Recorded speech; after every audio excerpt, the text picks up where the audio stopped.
ಕತ್ತಿಯ ಸೊಕ್ಕು ಮುರುದ್ರ ಸಾಹುಕಾರ್ ಇದು ಬೆಳಗಾವಿ ಚುನಾವಣೆಗೆ ಸಂಬಂಧಪಟ್ಟ ಹಾಗೆ ಕೆಲವೊಂದು ವಿಚಾರಗಳು. ಅಣ್ಣಾ ಸಾಹೇಬ್ ಜೊಲ್ಲೆ ಆಯ್ಕೆಯ ಸೀಕ್ರೆಟ್ ಏನು? ಡಿಸಿಸಿ ಅಧ್ಯಕ್ಷರಾಗಿ ಅಣ್ಣಾ ಸಾಹೇಬ್ ಜೊಲ್ಲೆ ಆಯ್ಕೆ ಆದ್ರಲ್ಲ, ಅದರ ಸೀಕ್ರೆಟ್ ಏನು ಎನ್ನುವಂತಹದ್ದು. ಅಣ್ಣಾ ಸಾಹೇಬ್ ಜೊಲ್ಲೆ ಆಯ್ಕೆಯ ಸೀಕ್ರೆಟ್ ಏನು? ಬೆಳಗಾವಿ ಡಿಸಿಸಿ ಬ್ಯಾಂಕ್ನಲ್ಲಿ ಕತ್ತಿಗೆ ಮುಖಭಂಗ. ಅಶ್ವಮೇಧ ಕುದುರೆಯನ್ನ ಕಟ್ಟಿ ಹಾಕ್ತೀನಿ ಎಂದಿದ್ದ ಕತ್ತಿ ಬೆಳಗಾವಿ ಡಿಸಿಸಿ ಬ್ಯಾಂಕ್ ಅಧ್ಯಕ್ಷರಾಗಿ ಜೊಲ್ಲೆ ಆಯ್ಕೆ, ಉಪಾಧ್ಯಕ್ಷರಾಗಿ ಶಾಸಕ ರಾಜು ಕಾಗೆ ಆಯ್ಕೆ. ಜಾರಕಿಹೊಳಿ ಬ್ರದರ್ಸ್ ಸ್ಪಷ್ಟ ಬಹುಮತ ಗಳಿಸಿದ್ದರು.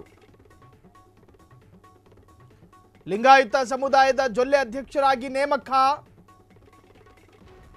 ಕೊಟ್ಟ ಮಾತನ್ನ ಉಳಿಸಿಕೊಂಡ ಜಾರಕಿಹೊಳಿ ಅಣ್ಣತಮ್ಮಂದ್ರು. ಲಿಂಗಾಯತ ಸಮುದಾಯದ ನಾಯಕರೇ ಆಯ್ಕೆಯಾದರು. ಈ ಹಿನ್ನೆಲೆಯಲ್ಲಿ ಅಧ್ಯಕ್ಷ ಸ್ಥಾನವನ್ನ ಅದೇ ಸಮುದಾಯದ ನಾಯಕರಿಗೆ ಮಣೆ ಹಾಕಲಾಯಿತು. ಲಿಂಗಾಯತ ಸಮುದಾಯದ ವಿಶ್ವಾಸವನ್ನು ಗಳಿಸಿದ ಜಾರಕಿಹೊಳಿ ಬ್ರದರ್ಸ್ ಕತ್ತಿಯ ಸೊಕ್ಕು ಮುರಿದ್ರ ಹಾಗಾದ್ರೆ ಸಾಹುಕಾರ. ಬೆಳಗಾವಿಯ ಡಿಸಿಸಿ ಅಧ್ಯಕ್ಷ ಸ್ಥಾನಕ್ಕೆ ಯಾರಿಗೆ ಮಣೆ ಹಾಕಿದ್ರು ಅನ್ನೋದೇ ಇವತ್ತು ಬೆಳಗಾವಿಯಾದ್ಯಂತ ಬಹುದೊಡ್ಡ ಚರ್ಚಿತ ವಿಚಾರ. ಅಣ್ಣಾ ಸಾಹೇಬ್ ಜೊಲ್ಲೆ ಆಯ್ಕೆಯ ಸೀಕ್ರೆಟ್ ನಿಜಕ್ಕೂ ಕೂಡ ಕೌತುಕ.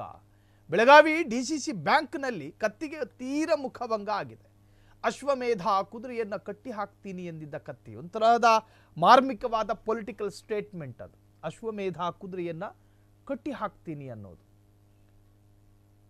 ಬೆಳಗಾವಿ ಸಾಹುಕಾರರ ಬಗ್ಗೆನೇ ಅದು ಮಾತನಾಡಿದ್ದು ಅನ್ನೋದು ಮೇಲ್ನೋಟಕ್ಕೆ ಅರ್ಥ ಆಗೋ ಭಾಷೆ.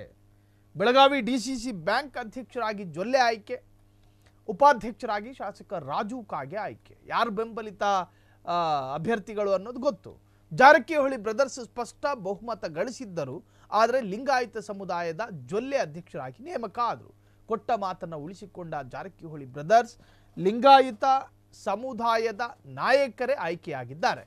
ಈ ಹಿನ್ನೆಲೆಯಲ್ಲಿ ಅಧ್ಯಕ್ಷ ಸ್ಥಾನವನ್ನು ಅದೇ ಸಮುದಾಯದ ನಾಯಕರಿಗೆ ಮಣೆ ಹಾಕಲಾಗಿದೆ. ಲಿಂಗಾಯತ ಸಮುದಾಯದ ವಿಶ್ವಾಸವನ್ನು ಗಳಿಸಿದ ಜಾರಕಿಹೊಳಿ ಬ್ರದರ್ಸ್ ಒಟ್ಟಾರೆ ಬೆಳಗಾವಿಯ ಡಿಸಿಸಿ ಸ್ಥಾನಕ್ಕೆ ಆಯ್ಕೆಯಾದ ಲಿಂಗಾಯತ ಸಮುದಾಯದ ನಾಯಕರ ಪರ ಅಲ್ಲಿನ ಬೆಂಬಲಿಗರೂ ಸಂತೋಷ. ಇನ್ನು ಆ ಬೆಳಗಾವಿ ಎಲೆಕ್ಷನ್ ಅನ್ನು ತೀರಾ ಹತ್ತಿರದಲ್ಲಿ ಗಮನಿಸಿದ ಬೇರೆ ಬೇರೆ ರಾಜಕೀಯ ಪಕ್ಷದವರು ಕೂಡ ಇದರಲ್ಲಿ ಒಂದು ತರಹದ ಸಂತಸವನ್ನು ವ್ಯಕ್ತಪಡಿಸಿದ್ದಾರೆ. ಕ್ಷಣ ಕ್ಷಣದ ಸುದ್ದಿಗಳಿಗಾಗಿ ಫ್ರೀಡಂ ಟಿವಿ ಸಬ್ಸ್ಕ್ರೈಬ್ ಮಾಡಿ, ಲೈಕ್ ಮಾಡಿ ಹಾಗೂ ಫಾಲೋ ಮಾಡಿ. ಹೊಸ ಸುದ್ದಿಗಳ ನೋಟಿಫಿಕೇಶನ್ಗಾಗಿ ಬೆಲ್ ಐಕಾನ್ ಮೇಲೆ ಕ್ಲಿಕ್ ಮಾಡಿ.